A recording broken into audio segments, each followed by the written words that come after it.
outside, but you know what? It looks like spring is around the corner. And you know what? Last week, again, being in radio myself for many years, I got to know a lot of great people locally who've spun a lot of records, CDs, and talked to a lot of people, did a lot of remotes, and did a lot of gigs, either as a DJ at a high school party or in our guest today's case, a lot of weddings. So without further delay, let's say hello to Johnny Keegan himself. Johnny, hey, man, how are you? What's going on, dude? Dude, this is so freaking cool what you have here. I don't know if I could get any work done without looking at Public Square nonstop. I look at it all the time. And how many times have you and I been through Public Square, but you don't have this vantage point until you come up here? I mean, this is the bomb, as they say, and we really, truly love this place. There's no doubt. Do you have nicknames for the people who walk around? You see them at the same time every day? Well, you know, since it's still winter, we're not seeing the crazies yet, like the Peanut Park. They have all those benches, but no one could sit there. So far, so good. We know the usual suspects. We won't get into their names, but eventually. John. Yeah, who's that? Peepin' John. Peepin' John. I don't know about Peepin' John. I don't remember him. I remember Steve. And others, yep. and again, there's people today that just love attention, and we won't give them that luxury. All right, a lot of things you and I could talk about. Sure. Oz and I talked about only 80s comedies the other day, but we went all over the place within an hour when we spoke, and it's all good stuff because you are a pop culture guy. Is that correct? Yeah. All right. So real quick, I know we're here to talk about the gigs, about weddings and crazy stuff. Talk about whatever you want. But what is your favorite band of all time? I get this question often, and it's such a tie for me, but I'm gonna go with everybody's favorite. It'd have to be the Beatles. Okay, the Beatles. All right, and second, the Doors. The Doors. Jim Morrison was one of the greatest. By the way, we can't see it here, but Morrison's furniture place. Remember the cover of Morrison's Hotel? Uh-huh. Now, wouldn't it have been cool if he got a picture here at Morrison's Furniture because it was around? I wonder if anyone here. In other words, say, hey, Jim Morrison, we have a big Morrison sign on the side of this. Can you do it? Come on down. Can you do that? That would have been really cool. All right, so look. You've been doing radio when you started working at 97.5, otherwise known as WCIZ on the Gifford Street Road. Yeah, senior year in high school. Senior year in high school, and you started doing overnights. How did that all begin? I wanted to be a DJ since second grade when I watched KRP. Right. Johnny Feet. I'm like, God, this is a cool job. This is what I want to do. Right. Second grade, I knew what I wanted to do. And schoolwork didn't show it. I'm like, how the hell do you be a DJ? Do you go to college for this? And do you join the Army? So I almost signed my name on the dotted line to join the Army. Really? I said, I want to be a radio DJ. And their idea was looking at blips or something, looking at a computer and looking at blips or something. So I was about, seriously, this close to signing my name on the dotted line to join the Army. And I got they had an ad on the radio looking for interns. Would you like to help win some prizes and all that kind of stuff? I'm like, sure. This is my foot in the door. And that's how I got in the door. Being an intern, wasn't learning a damn thing about radio back then in 89. It was calling up people. You had a phone book in your hand and you called up people right down the row and asked them what they thought of radio. So what do you listen to? Tell me your age. Surveys. We were doing surveys. Right. And we did that for months until somebody quit. I think his name was Kevin Oliver, and quit. And then I got the midnight to 6 gig. So you were the overnight guy. Yeah, for 5 years. For 5 years. So you did that for incredible stories. As we're talking what, late 80s here, or it was the late 80s, early 90s. Early 90s. Sure. And it was okay. The letters CIZ still exist today, different format. But back in the time, it was 97.5 WCIZ. Correct. And it was 50,000 watts, later to 100,000 watts. Yeah, the Rock and Roll Authority. And today, that frequency happens to be a country format owned by a completely different company. Right. But that was the rock and roll station for many years. I mean, they had so many listeners at Kingston. I mean, that was huge. I mean, we were stars. I mean, it was an awesome time because, you didn't have CD players. Oh, my gosh. I got the Odd Couple theme on my telephone. I apologize. See, now, again, Keegan is younger than I am, but he's an Odd Couple fan. It's the same thing with Oz, younger. And so, yeah, I know. That's, yeah. My apologies. No, that's okay. So he's turning off his phone right now, but The Odd Couple, one of the greatest shows of all time. There's no question. The greatest of all time? I'm going to go out on a limb and say, by the way, I'm a member of, that matters. On Facebook, I'm in two groups, the Lexington Avenue Opera Club group and the Odd Couple Facebook page. And I tell you what, that show was only on for 5 years. And a lot of the episodes, unfortunately, aren't shown on Hulu. But to me, that and The Honeymooners and a lot of other shows from the 60s and 70s. All right, the phone is off. My apologies. Yeah, I'm not used to this radio thing. I've been off the radio for a year. Yeah, and you know, I got to ask you, do you miss it? No. Okay, why not? Just curious. No, not at all. I am actually doing my dream job now in my older years that I absolutely love. I don't miss it. Yeah. You know, I have friends in the business still. Yeah. But I just don't think, I think there's so many opportunities to listen to music now. Sure. Podcasts at what you're doing. You have cable radio, you have YouTube, right. You have satellite radio. There's so many opportunities. And Spotify. Pandora, whatever. But yeah. I would, towards the end of my career, I'd give away tickets to events. Mm-hmm. Nobody'd call, mm-hmm. You know, but you'd go to the event, it's packed. Right. And you wonder, like, you know, I guess what's wrong with this picture when that happens. Mm-hmm. So, all right, so that's, and again, and as far as where I'm at right now, I mean, this is as close as it gets to radio, but this is the new medium. I mean, we're recording this, we'll post this to Facebook, YouTube, and hopefully a lot of people will see it. Because here's the bottom line. A lot of people will see it because you have a big fan base, You think Johnny. so still? I know you do, because one, you did it for many, many years, and you're part of the community, and now you are working with adults. If you want to reflect a little bit on that, what are you doing right now? Yeah, right now I am the activities director at a senior senior citizens retirement home. Yeah, well, this isn't Wheel of Fortune. You could say the name of the place. Ives Hill, which is really one of the premier places in Northern, if not the premier place. And I'm not just saying that because you're here, because I've heard that from many people, and it's beautiful right on the golf course and so forth. Older people are a captive audience. Would you agree with that? I do. Yeah. And you know, do they? I'm sure they appreciate everything you do.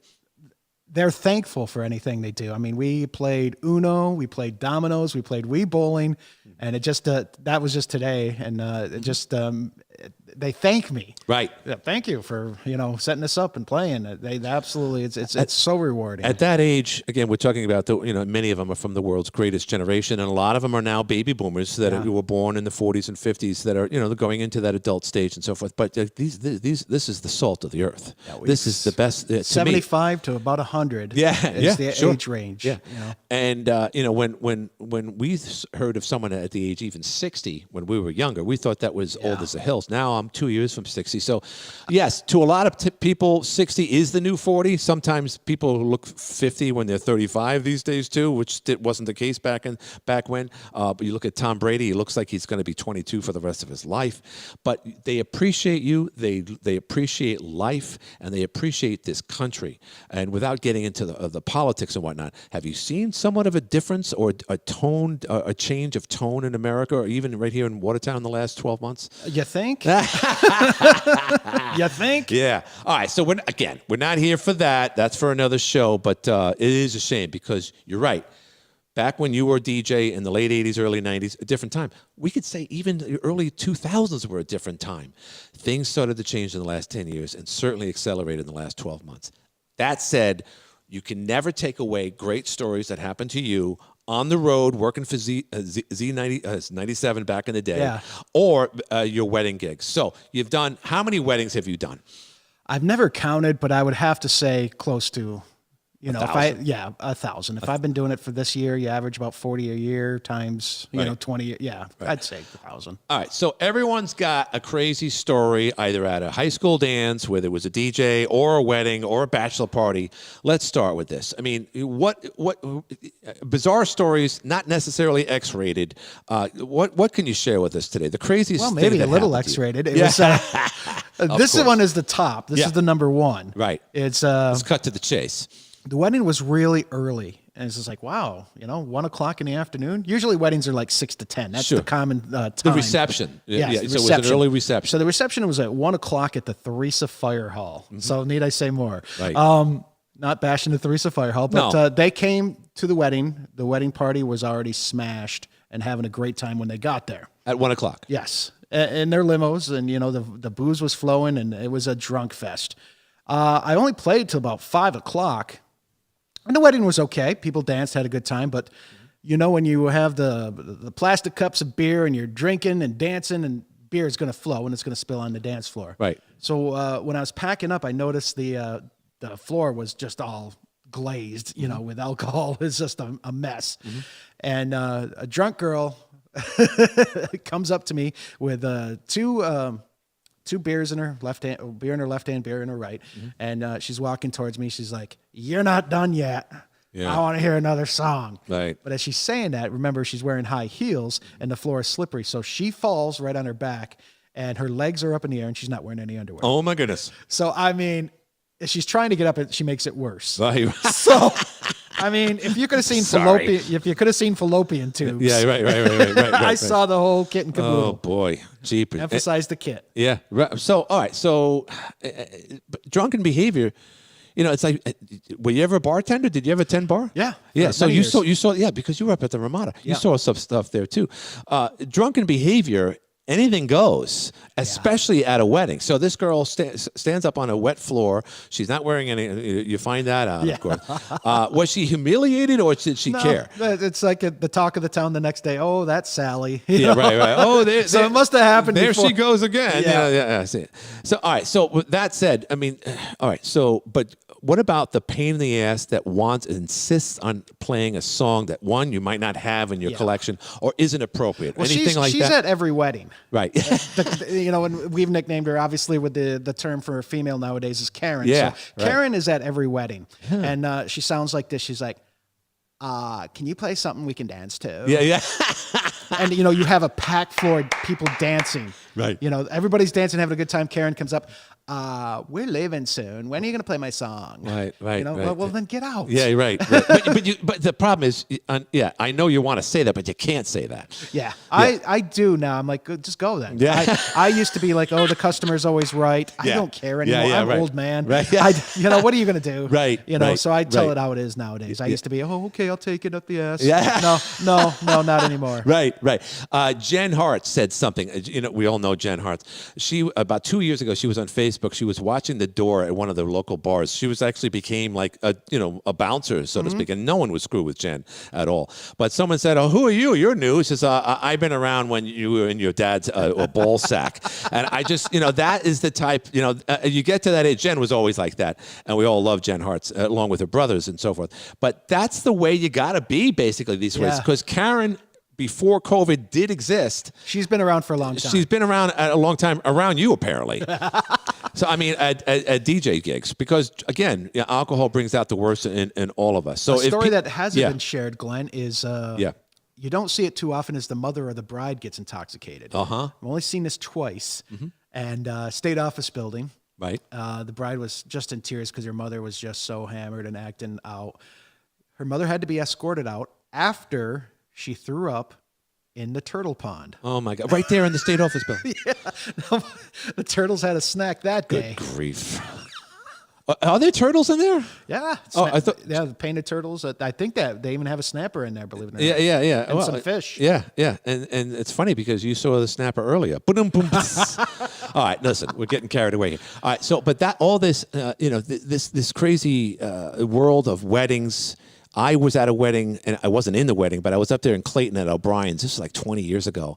And it was disgusting because it was, young people just fighting with each other, still dressed in tuxedos and dresses. That's a Clayton wedding. That's at O'Brien's, mind you. Yeah, that's pretty. But they were there after the wedding was over, whatever. I think they came from an island, whatever it was. So, weddings bring out the best of us, and they bring out the worst of us. Other than the girl falling over, did you ever have someone like a guy that you just wanted to punch? Many times. Okay, give us a story. Just someone who gets near me and wants to touch my DJ equipment, or you better play this song, or I'm going to not bring it on. Yeah, right. Yeah. I'm going to hit you with a glass bottle. I'm not going to, whatever it takes. The guys have been. It's the ladies you have to. Isn't that something? Why is that? Guys could give a shit. Yeah. They're there just to get drunk and hopefully get laid. Right. They don't care. It's the girls who, this is my day. Right, right. And we're seeing that now because I don't wear a mask because I'm not supposed to. I said, just wear a freaking mask and just, do what you have to do to get through this and so forth. I don't know if masks are helping us, but there's just this tone of authority, like I'm better than you.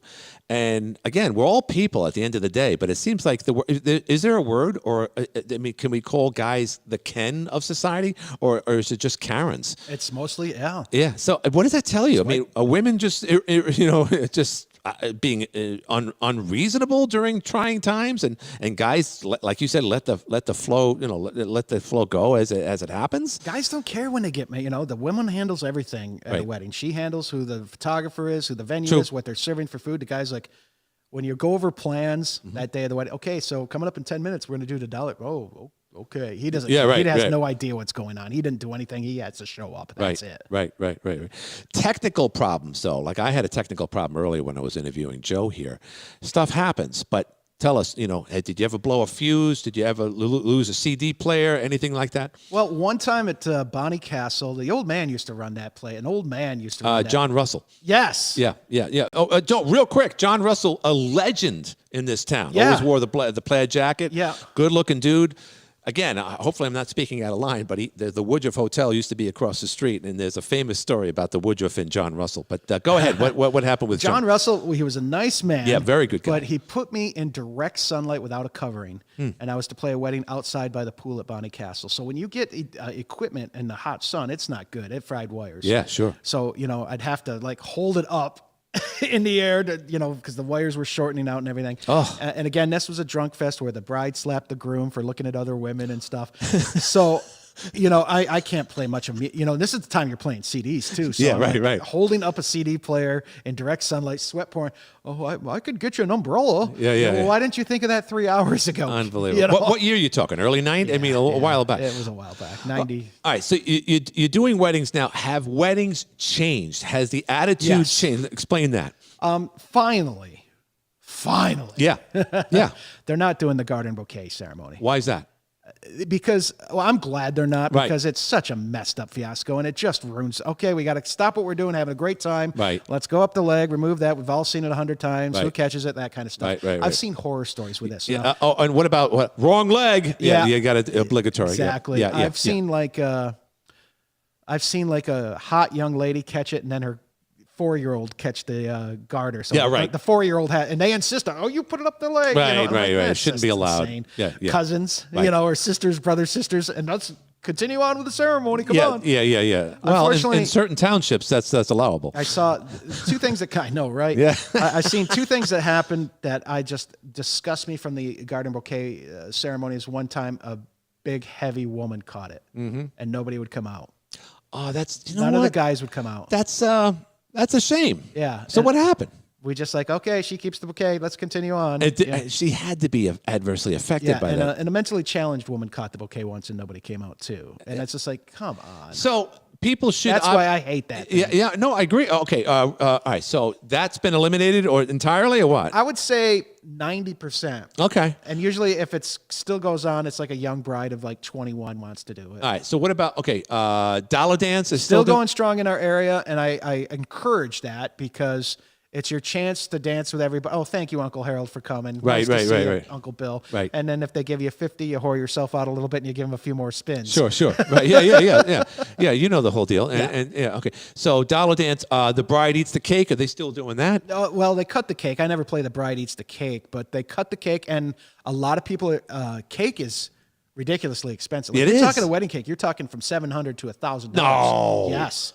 $700 for a friggin' cake? For a friggin' cake. What they do nowadays go to Price Chopper. It's cupcakes. Okay. They do cupcakes. And I've had a couple people not even do cake, but pie. Wedding pie. Saves money. It does. At the end of the day, do you think sounds like traditional things like you talked about it, the garter belt and whatnot. That almost started fights too, because inevitably some bachelor would catch it, or his girlfriend wouldn't like what they were doing. Did you ever see anything like that?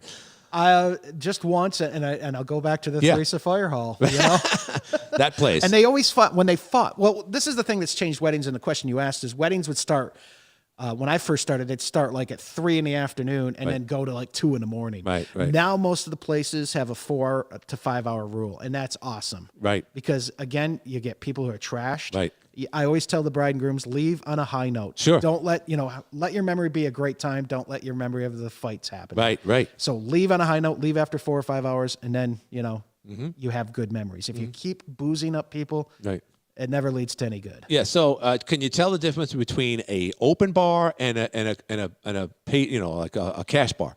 Not really. Really? No, because again, it's those 4 or 5 hour rules that make a big difference. Okay. So, all right, but back in the day, In an open bar, a cash bar, you might see people sneak in their beers. right. Oh, two-fisted. Yep. Yeah. Hang out with Let's go outside and have a smoke, but they're grabbing a beer. from top the top. shelf, right. And then the obligatory, all the cousins who haven't seen each other and friends, after everyone's introduced, everyone goes outside to smoke pot. Is that correct?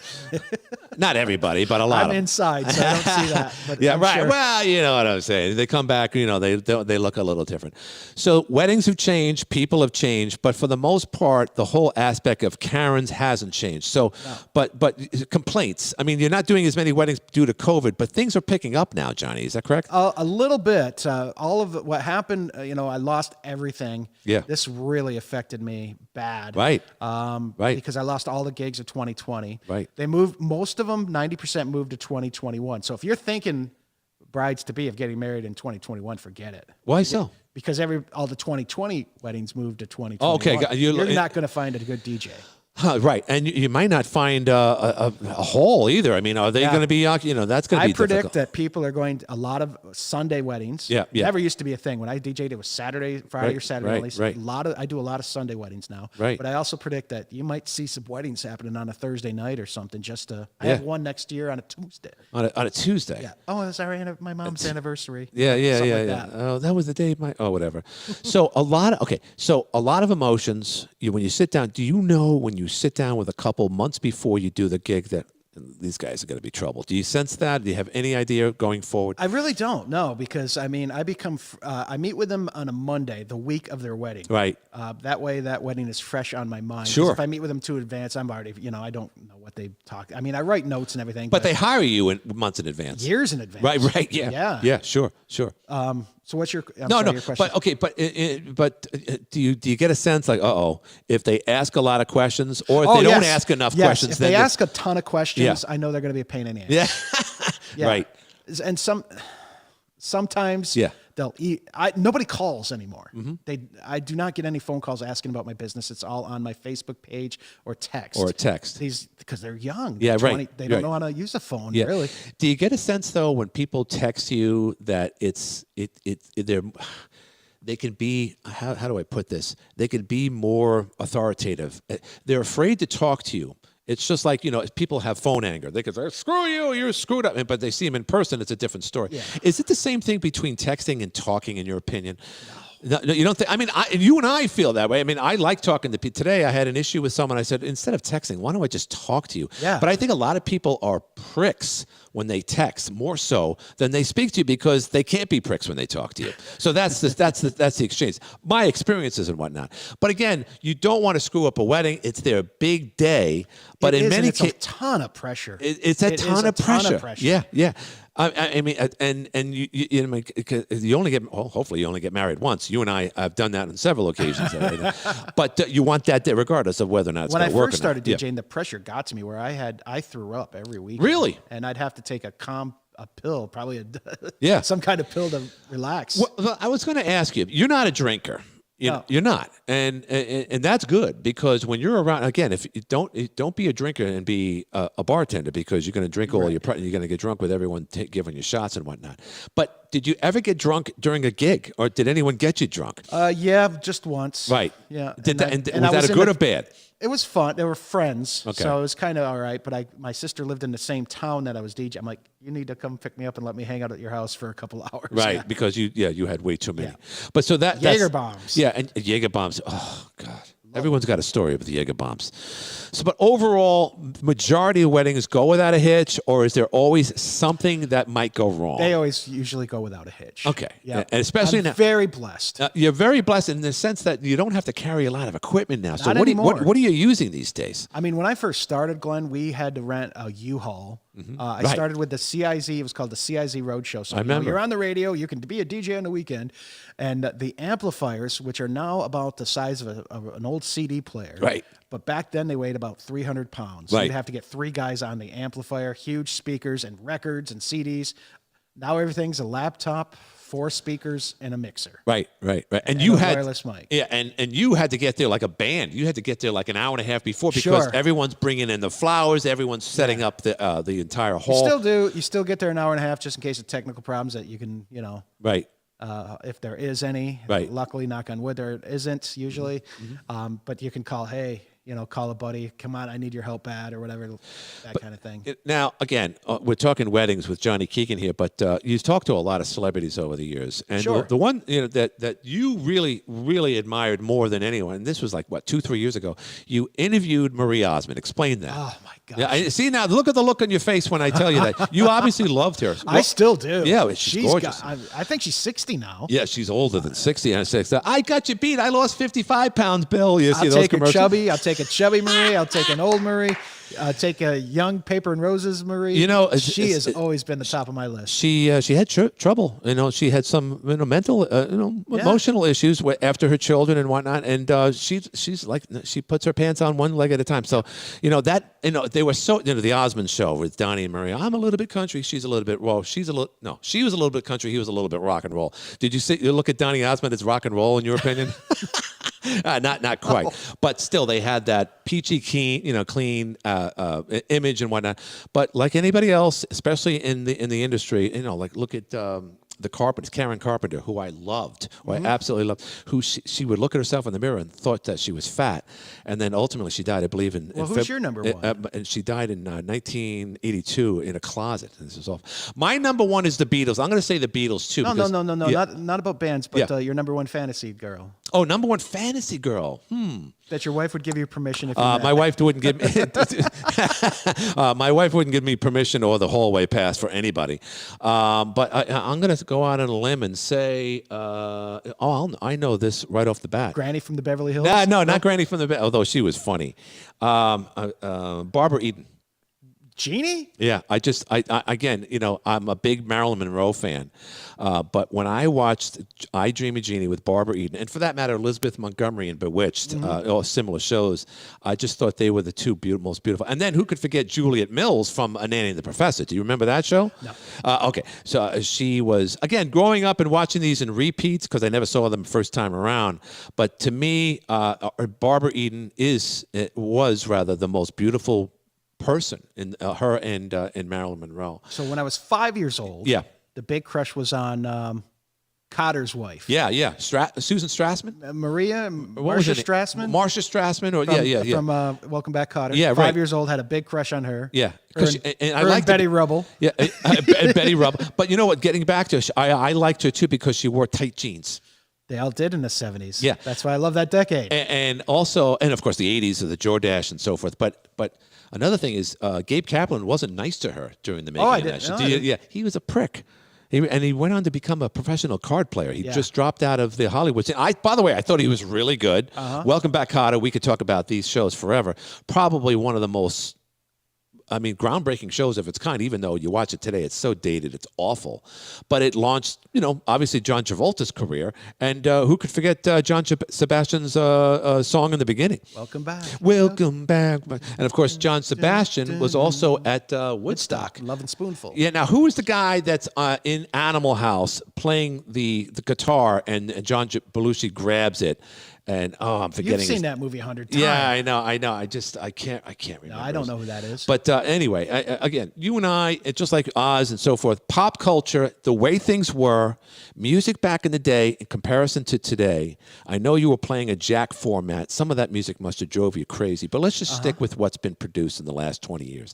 I saw the decline of music in the early 90s. I know grunge was a big thing, and it was good. If you look back at it, Kurt Cobain and whatnot. They were great. But everything after that, could you believe last year, the year 2020, and this is symbolic of year 2020, the number one song last year was WAP.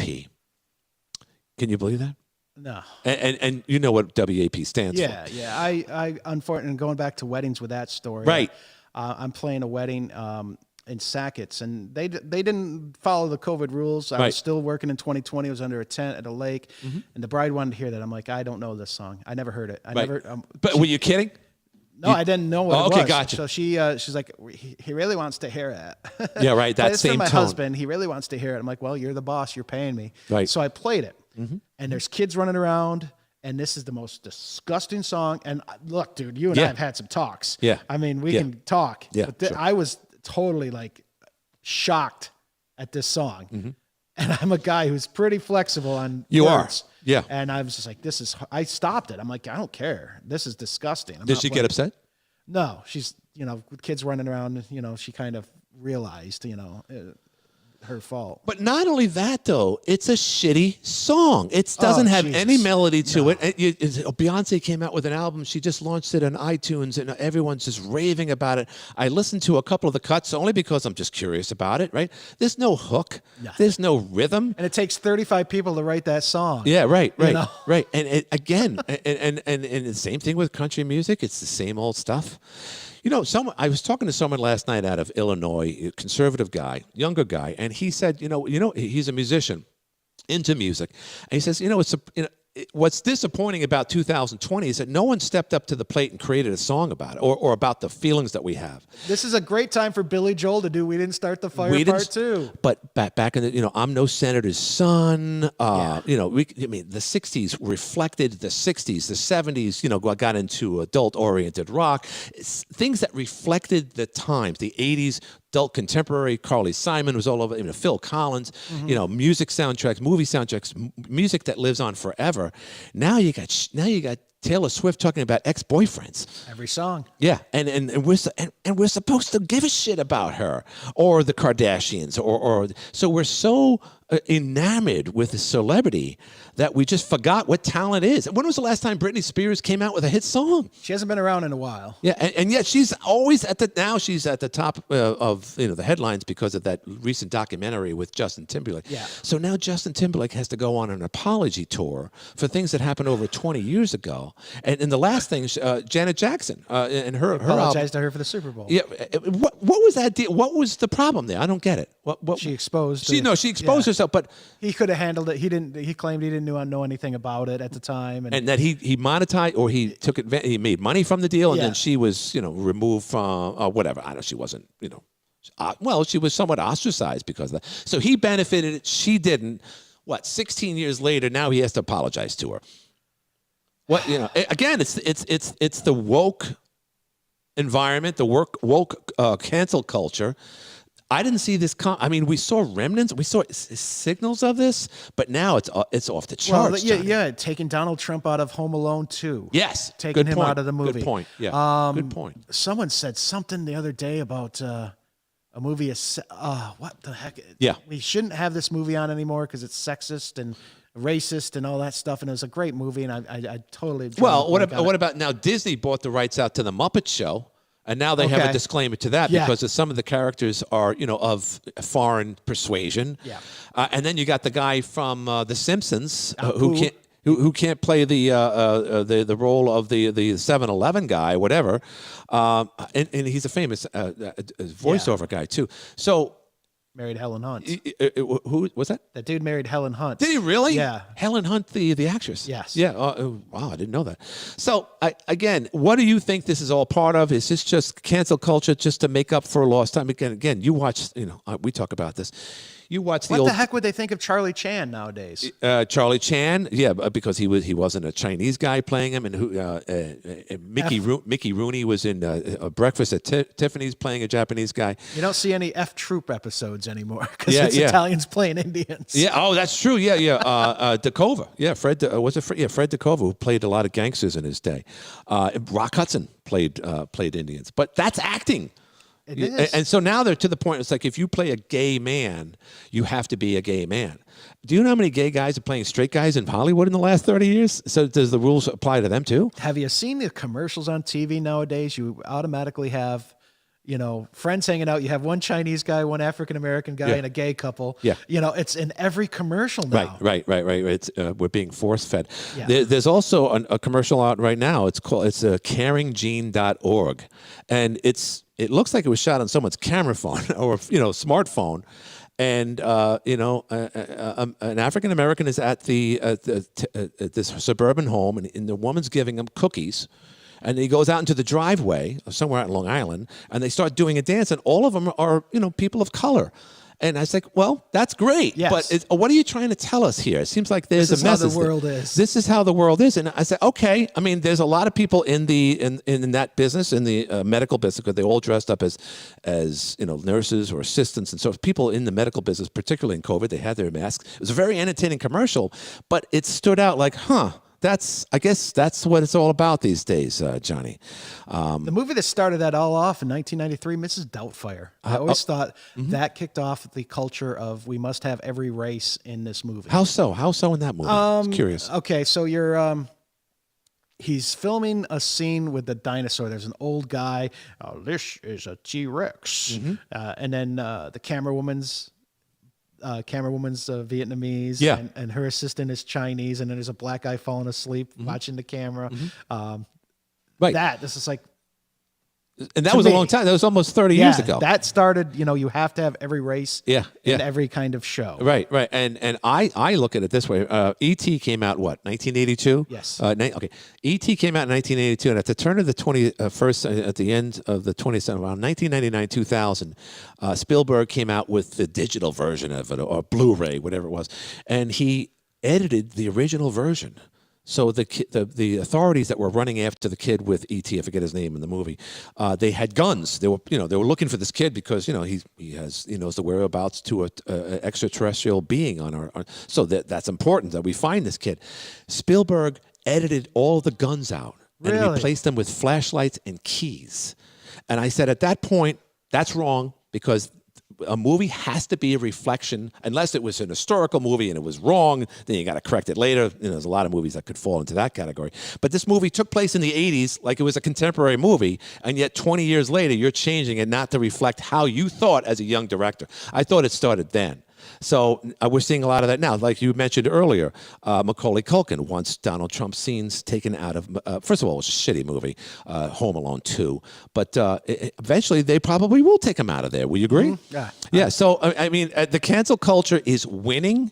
I know politically, we don't talk politics and whatnot, but you're somewhat middle of the road, wouldn't you say? Guess so. Have you changed at all, though, Johnny, in the last year? Because I've seen a lot of people change their minds that might have been on one side of the political coin or not. Towards the end of the situation, I kind of did after Capitol Hill. Right. After, in what sense? What, better or worse? Because I'm just going to go and say you are not a liberal by any means. No. You're an independent, but you definitely weren't a Trump fan. Oh, I was. Oh, you were? Okay. Yeah. Okay. At one time. Yeah. What, in Home Alone 2? Home Alone 2. And in WrestleMania 25. Right. Yeah. By the way, that's hilarious. You got to give the guy credit because he's out there. He's always cognizant of his hair and whatnot. And I know it's all an act and so forth. But that was pretty cool. And he's good friends with Vince McMahon. Yeah. So, but still. The reason why I stopped him, the Twitter got ridiculous. Yeah, it did. And it did. Just the Capitol Hill and things really started to turn me off. I thought the guy was never honestly given a chance. No, you're right. Because as soon as he did something, everybody's protesting. Everything he said, the media, the media hated him. Because the media wouldn't even refer to him as President Trump too often. That Trump did this, and that's disrespectful to me. I find that very disrespectful. No doubt. I mean, you got guys like Anderson Cooper, and everyone's just loving the Biden family right now. And this guy can barely stand up and talk cohesively, and he has no energy. Zero, as Trump would say, zero energy, terrible low energy, Joe. And it's true. And now we're stuck with the guy, and it looks like within a couple of years we're going to be force-fed Kamala Harris. But that's for another show. So, all right, things have been changing over the years. Do you see our generation? Do you see us? You're not the baby boomer generation. You're the X generation. But we're the only people that can save this, man. It's definitely not going to be the millennials. How can we save this this place?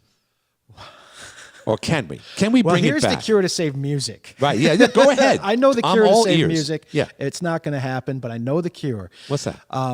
We loved music so much in the 70s and 80s because there were shows. Now, you can tell me, you can name all the bands in the top 20, the singers.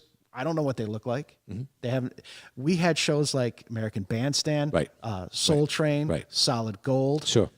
Get those shows back in together. Yeah. MTV. Yeah. You know, we had magazines that showed them.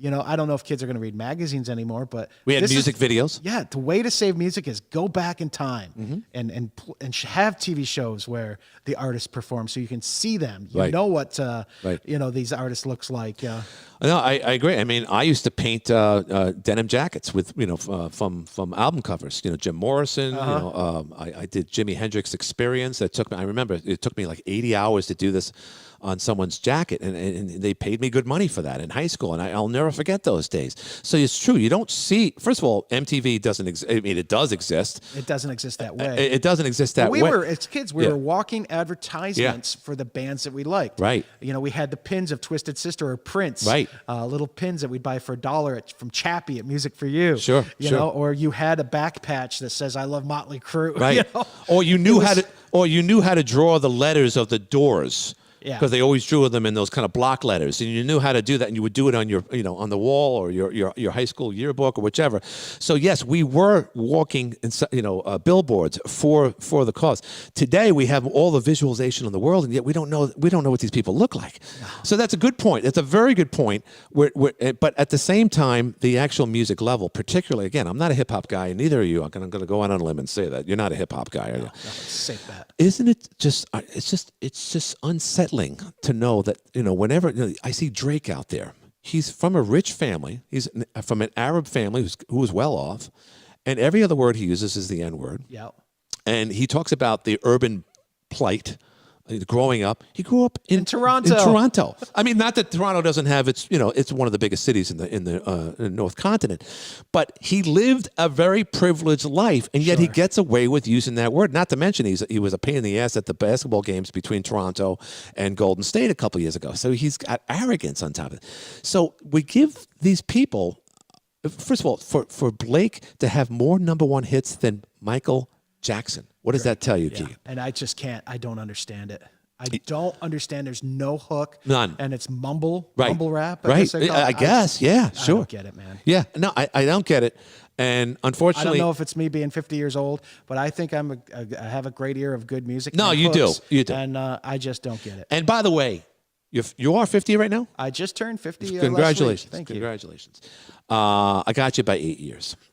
But that said, your parents influenced you. You have a sister. Are you the oldest? Or you? I'm the oldest. I have two sisters. Okay, so your parents were a huge influence on you for many reasons. Yeah. But I would go out and say that was your father in a band or something? Or? No, but he loved. He was a bouncer at clubs in the '70s, but he loved music, and I stole his Rolling Stones and CCR records and Hendrix, and that's how I got it hooked. Right. And then you get into the radio business, and you're spinning those records. So your father must say, "Oh, this is pretty cool. My son's playing my music." So you adopted older music, even though it was still infused into our lives, because adult-oriented rock and classic rock was formed in the '70s, '80s, and '90s. It still exists today, but rock and roll is pretty much dead, in my opinion, these days, as far as new bands are concerned. No? Yeah, I mean, I'm living in the past. I mean, I'm still listening to Ozzy and AC/DC and Van Halen records, and they're 30, 40 years old because there hasn't been an Ozzy, AC/DC, Van Halen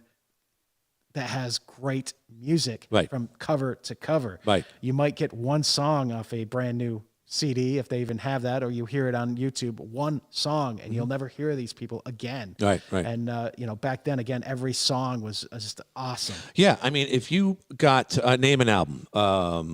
AC/DC, Back in Black. Okay, Back in Black. How many hits on Back in Black? At least hits. It's Right. probably 5 or 6 on that record, and then the other ones are just awesome as well. And then radio started playing them. Right. Okay, AC/DC, other bands. What was the the one with the building blowing up. I'm forgetting it right now. It's just one of the main albums in the 80s, whichever. I don't recall it right now.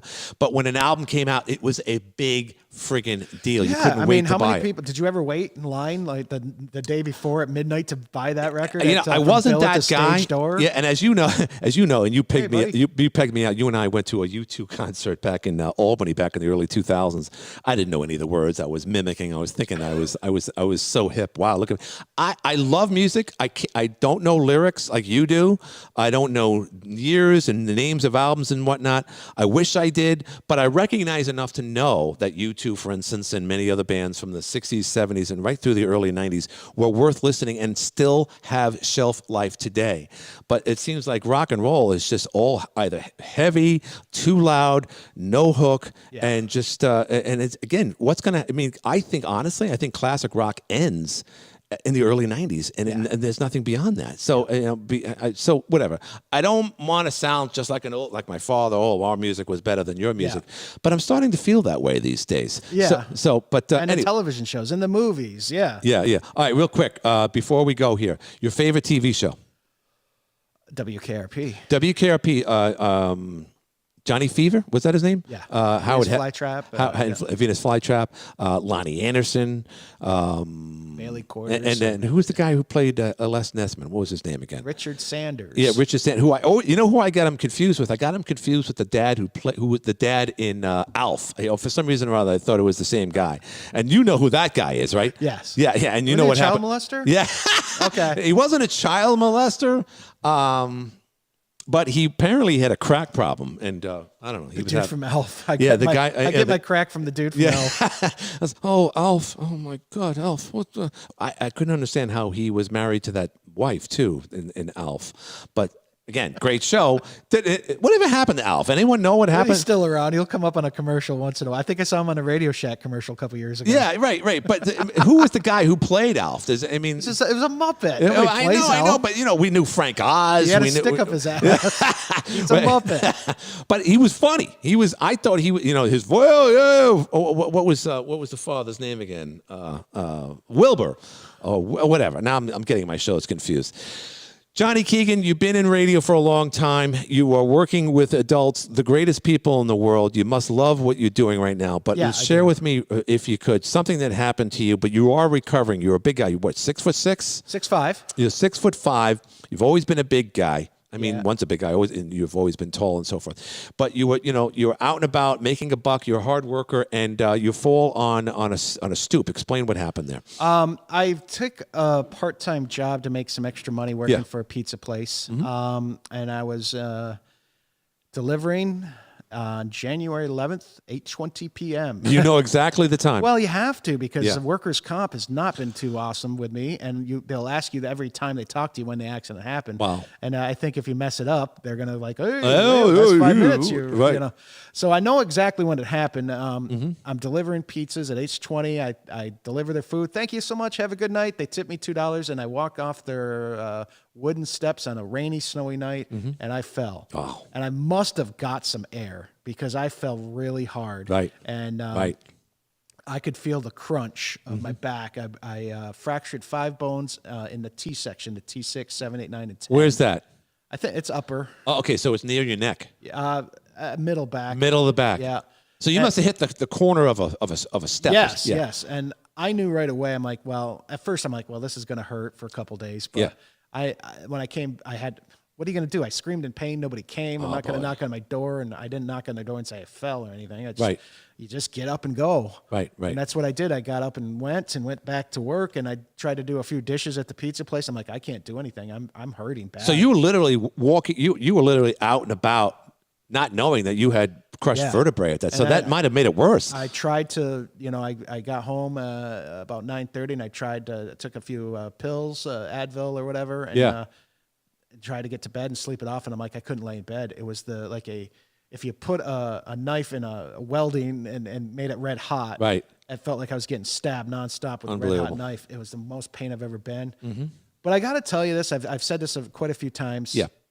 This has been my accident where I broke my back has been one of the best things that's ever happened. And why is that? Because you know me for years. Yeah, sure. And I think you can say this I do like people. Yeah. but I've always had my guard up. Yeah, you have to. What's his motivation of wanting to hang out with me? Right. Because in the radio business, and I'm sure you have experienced this many, many times. Hey, Glenn, how you doing, pal? Yeah. Hey, you got any extra tickets? Yeah. Can you hook me up with that seat? That's been my life for 30 years. Enchanted Forest tickets. Yeah, that's been my life. And then you see these people at Walmart 2 weeks later, and they just walk by. They could give a shit about you. Yeah. Yeah. So this has been a great experience for me because I saw the kindness and good of people. Sure. I haven't had a paycheck in a month and a half, and people brought dinners, brought me groceries, sent me money. Somebody set up a GoFundMe account. Right. And that's how I lived because, again, workers' comp has not given me a dime. I've had no income come in. And so to see the kindness and goodness of people, it's just been amazing. I pledge to do it forward. I really do. Yeah. It's changed me. I'm sure it has. And I had about this summer, I had a ruptured appendix, and there's nothing worse than pain. I don't care who you are. Yeah. There's nothing worse than pain. But you saw a lot of good in all of this. I did. That said, how do you feel? What's the prognosis? I go back to the North Country Orthopedic Group on March 15th for another evaluation. I've already had one evaluation. It's healing the way it's supposed to. Right. It's a very slow process. Yeah. So I go back there, and then they might have to do some rehab. I can walk fine. I can stand up fine. It's sitting down, getting up, laying down, getting up is a bitch. Like for instance, we have a hell of a staircase here, but I forgot. I said, "Oh, jeepers, this." I get guys like Mike White would have a big hard time getting up these stairs. Glenn, what are you doing to me, Glenn? Oh, jeepers, creepers, holy mac! And of course, who could forget Lefty, who always remembers Mike White each and every day when he calls the hotline show, the Live at 5 show. Thank you very much. Don't you know? That's don't you know? Don't you know? But that said, you got up the stairs quite well. Yeah, I have no problem walking or anything like that. I'm not allowed to carry anything past 10 pounds. Okay.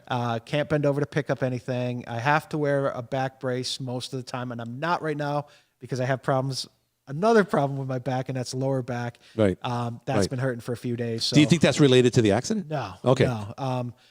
The doctor said years ago I was diagnosed with like a lipoma in my back, which is like a fatty mass. You can't see it. It's buried deep in, but once a year it just makes its way out, and it just kills. It doesn't, and it's barely able to walk. I mean, I had sciatic. I had back issues. I actually, at one point, I almost had an operation on my neck. I found out later I didn't need to get that done. It was just physical therapy. You going through physical therapy now? Not yet. There's nothing you can do until you heal. Yeah, there's nothing you can do. Just relax and take it easy. I'm only working 4 hours a day at the retirement home. Right. And then I hire somebody when I do have a gig to set up and tear down, and I'll just play the tunes. Okay. So it's working out all right. Right. Well, so I'm not lifting anything. As long as you have someone you can rely on to help you out. I mean, that's the hard part, too, is finding people are like, hey, I pay you for basically an hour's work. Right. And you can't... $50 an hour? No, I don't want to do anything. Saturday? Oh, I got my kids on Saturday. I don't. You can't find anybody. I don't know. I like you, man, but that's a tall order. All right. So what are we doing in the future creatively? You know, look, I know you're working with the best people in the world. You are the entertainment. Can you turn that gig into a full-time gig? That's not like the hope. It's not like the residents are going anywhere. I mean, they're only going one place. Yeah. Right. But and I told you this. My brother Kevin has made a living out of adult homes by entertaining them. He goes from one to the other. Did you ever think about that? I mean, that's something, because now that you're in cahoots with the best adult place in the county, and they're always looking for people like you who have a good record, who can work along very well with adults. Not everyone can do that. Did you ever consider doing something like that? No, I mean, I really want to concentrate on getting full-time and being at this place because I absolutely love it. It's one of the, if not the best place I've ever worked at. Because you worked in radio and you never got anything. Right. Right. I mean, my first week there, here's a turkey for Thanksgiving. Yeah, it's nice. It blows me away because we never had that in any of the radio jobs. They don't give you anything. Right. It's a radio good, but thankless in many ways. Yes, you're absolutely right. They give us a free meal to take home every Wednesday. Nice. We know you're busy, and here's a free meal to take home every Wednesday. Right. And that's mind blowing. And it must be fantastic knowing that when people see you, they're happy to see you when you come in. Yeah. Yeah. So that's a good feeling. It's great. It's a really good feeling. And it gives you some insight to the days when we're going to get older. Who knows what things are going to look like 20, 30 years from now. Hopefully they'll be okay. The bad thing about the job is you lose some people. Yeah, you do. That really sucks. I made a connection with a woman who was, when I first met her, she was like, I just want to die. I'm sick of this. And and I got her out to do activities, and she'd come out the next day and the next day. Right. And then my back happened, and I was gone a month. I come back, and she's gone. She wasn't gone. She was on her way. Right. And I'm like, I feel kind of responsible. Right. In a way, because she was making progress. She was coming out to everything and trying new things. Right. And then I'm gone for a month, and then she passes like a week later. Wow. And that sucks. That does suck. It does. And in addition to that, you have some associations with business people. I think Jeff Shannon made some what are they called? The Cornhole. Yes. Oh my gosh, KDM Customs. KDM, right? What a great company he runs, because he donated 2 cornhole boards. Yeah. And they love that game. And also another thing that adults like playing is bowling and whatnot. Bowling. Uno is huge. Right. Dominoes. Yeah. Trying new stuff is very difficult. I brought back the game What's in My Hand, which was a staple all on the the time. radio show. Right. And that's very difficult for them, so I don't think we're going to make that happen. But you live and learn. You try different things. Right. But do you also DJ? I mean, would you play music in front of like Frank Sinatra songs? I brought in my DJ equipment, and we'll do some karaoke and play the Frank. But believe it or not, you got to think about this: is like the people in their 70s and early 80s grew up on 50s and 60s rock and roll. They did. So we'll do the here's my story. It's sad and true. You love that stuff. Yeah. You know what movie I've been watching? And actually, the other day I had insomnia once again. I couldn't sleep, and I put it on. It was on this the Spanish version, the speaking version, La Bamba, with Lou Diamond Phillips and the guy from the Goodfellas, not Goodfellas, Sopranos, and he was also in Risky Business, the bad guy. What's his name? I'm forgetting his name. Anyway, he played his agent. Very good movie. Do you think it was a good movie? La Bamba? Yes. Yeah, I thought so. I mean, obviously we know the ending, and of course, the Buddy Holly story had the same ending because they died in the same plane. Did you ever see the actual photo of the plane crash with the Big Bopper? Buddy Holly and Richie Buddy Valens? Holly. It happened in, I believe, in early February of 1959 in the winter, and it's a chilling, pardon the pun, a chilling photograph. And you could, the 3 bodies are out in the field, and not to bring it up, but it does, it's the night, the day music died. But that picture really brings it to that point. It's like, oh boy, what a horrible What's the thing. story of that? Like Waylon Jennings was on that tour, and he gave up his seat that night. He gave up his seat that night, and it's funny. The guy that played someone else was the guy from the Stray Cats, the lead singer. He played. Ryan Setzer? Yeah, he was in the movie. But you're right. The bus wasn't working, so they had to get. These guys were going from city to city, so the plane was going to be overloaded and not enough space. But yeah, Waylon Jennings they flipped a coin, and he lost. He lost. But he won in the long run. But he won in the long run. Well, listen, Johnny Keegan, thank you very much for being here. So what are you going to do? You're going to have all your old friends come in? Yeah, I'm going to have Joe Bross come in here, and he can berate me for an hour. Angry Todd going to come in? Angry Todd. We love Todd. And, Todd... he's just like me. I'll be real quick about this, but I've been kicked off Facebook. I don't know how many times in the last 6 months. Really? The last time I was kicked off for 1 month for making fun of Britain and France in one post. And again, I thought I was being historically factual about it, but they didn't. So there's one thing that Todd and I definitely share, and not to mention radio and music and so forth, is that we've been bad boys according to Mark Zuckerberg and others.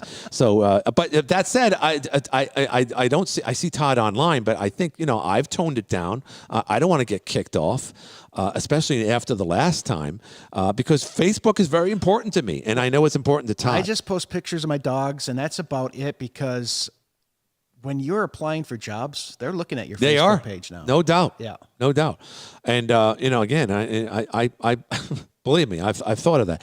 Not to mention things that happen in our lives. Working in radio and being dealt a blow, being involved in layoffs for a union and going to trial and whatnot. Those things are forever blemishing me. But this is life, and we move on. But the beauty is of something like this is that we have a relationship, we have a history, and most importantly, we remain friends and we remember how things were. Hopefully, this world changes, Johnny. Hopefully, the pendulum swings back. That's what they say. If the pendulum moves this way, it comes back twice as fast. I don't see that happening only because of, it's a stacked deck against conservative behavior and people like me, but I'm hoping for the best, and I'm sure you are too. I've been friends with you for 31 years 31 now. years, and and you were working on Gifford Street Road, along with Anthony DeMarco, Dave Luke, Ted Bilodeau, who I know you're still in touch. He's still in radio. Ted Bilodeau. He works for Ben & Jerry's ice cream stocking grocery store. Does he really? Yeah. Where's he at? In Florida? Vermont. Is he? Okay. Wow. Well, there you go. If you're going to do Ben & Jerry's, I might have to do it in the state of Vermont.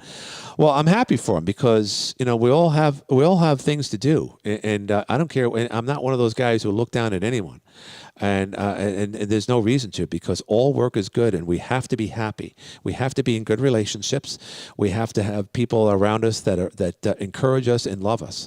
And you found that out recently when a lot of people came to support you after your fall, which is awesome, Johnny. And that will continue. And I'm very happy that you're in a business now. I hate to say this, but it's a growing business what you're in. Some people would say differently, but it is, because baby boomers aren't getting any younger, and eventually we're all going to be in homes where we're going to need a Johnny Keegan to keep us entertained, or my brother for that matter.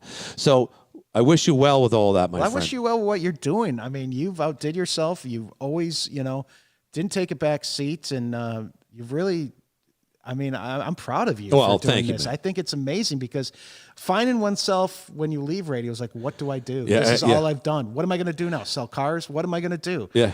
And this is what you want to do. You're enjoying it. And that is so important to people like us. Yeah, and thank you very much. And to bounce stuff like this, of you, Oz, and others who are going to be coming in here, and also to get the support from News Junkie to put this out there as a link on their page and on Facebook and so forth, that definitely helps.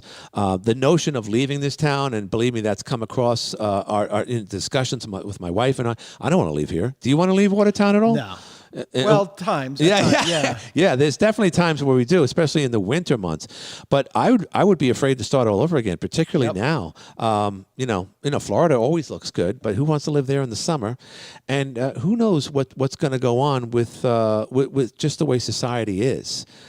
We have no clue. I don't care what color you are. We have no clue what society is going to look like. But at this point, I just feel, and I'm being very honest, that I'm a target. I'm a conservative white guy. And I feel like I feel dirty now. I shouldn't feel that way, Johnny. I don't know how you feel, but when I hear someone like the author up there in Washington State say that you're born with white fragility, that you're born a racist, I say that's a bunch of fucking bullshit. There's no possible way that I am that way at all. And I'm not going to be the one that says, hey, I have black friends. Don't say that. That's the worst thing in the world to say. But that's the way I feel. And I feel a lot of these people are full of shit. Recently, and you remember the show Family was it Family Matters with Urkel? Yeah. Okay. I don't know the actor's name. Do you remember the actor's name? Urkel? Urkel. Jahil, something like that. His last name was White. Was it? Yeah. And he was great. He was one of those guys like Fonzie, where they didn't know he was going to be the lead character after season 1, but eventually they figured it out. So Urkel became Urkel because he was so geeky and whatnot. He wore his pants up to his navel, and he was very good at it. And he was a very good actor because he didn't play that way at all in real life. Someone interviewed him recently. He says during that time, when did that show come out? Early 90s? Early 90s, right? And remember this. Wonder Years were on at the same time. There were other Doogie Howser was on at the same time. These kids you'd see on interviews on the Johnny Carson show with David Letterman. When was the last time you saw Urkel in an interview back in the early 90s on Letterman? Did you ever see him? No. And that was the point, because he said E.T. Entertainment Tonight, the show with John, Mary Hart. John Tesh, who I interviewed on the radio show. Great guy, by the way. But they never interviewed Urkel. They never did. And at the whole scheme of things, in the early 90s, that was yesterday. That wasn't that long ago. Thank you. So it was yesterday. It was yesterday because, and then now you're looking at it like, oh my God, Hollywood is, geez, we got to get rid of the Trump supporters. So you guys are so full of shit. MTV didn't have black performers. No. Up until maybe the mid to the late 80s. And that was Michael Jackson. So I think hypocrisy is rampant. I think ignorance is bliss. But more importantly, the Hollywood celebrity industry is basically saying, we've been like this all along, and you haven't. You were directly the opposite. Not to mention old Hollywood back in the days when black actors who won awards for their performances in Gone with the Wind couldn't even go to the front of the dais when they won their awards. Just crazy stuff. But again, for another show, an indication or an illustration at least in the music. We're talking about Urkel from Family Matters, but it speaks volumes because the hypocrisy exists today, and Hollywood is basically looking at me as like, no, you're a Trump supporter, you're a racist, and you're a white supremacist. Back in the day, you had to live in the hills of Wyoming with a swastika on your arm and a crew cut to be a white supremacist. Today, all you have to do is vote for Donald Trump. So that's very unfair. Well, thank you again for having me here. I'd love to come back anytime. Yes, you will. Please. Next topic we'll talk about with Johnny Keegan will be very similar to what we're doing today. Anything that comes to our minds. Remember, we were talking today about weddings and crazy wedding stories. You shared them. I'm sure there's many others, but we'll come back and talk about them. Not just the woman who revealed everything when she fell on the slippery. That's hilarious. Johnny Keegan, thank you very much, my friend. Here on the H2O show, here on the second floor overlooking beautiful Public Square. I'm Glenn Curry, and thanks for watching. We'll talk to you soon, right here on H2O Studio and on Facebook and on YouTube. We'll see you soon.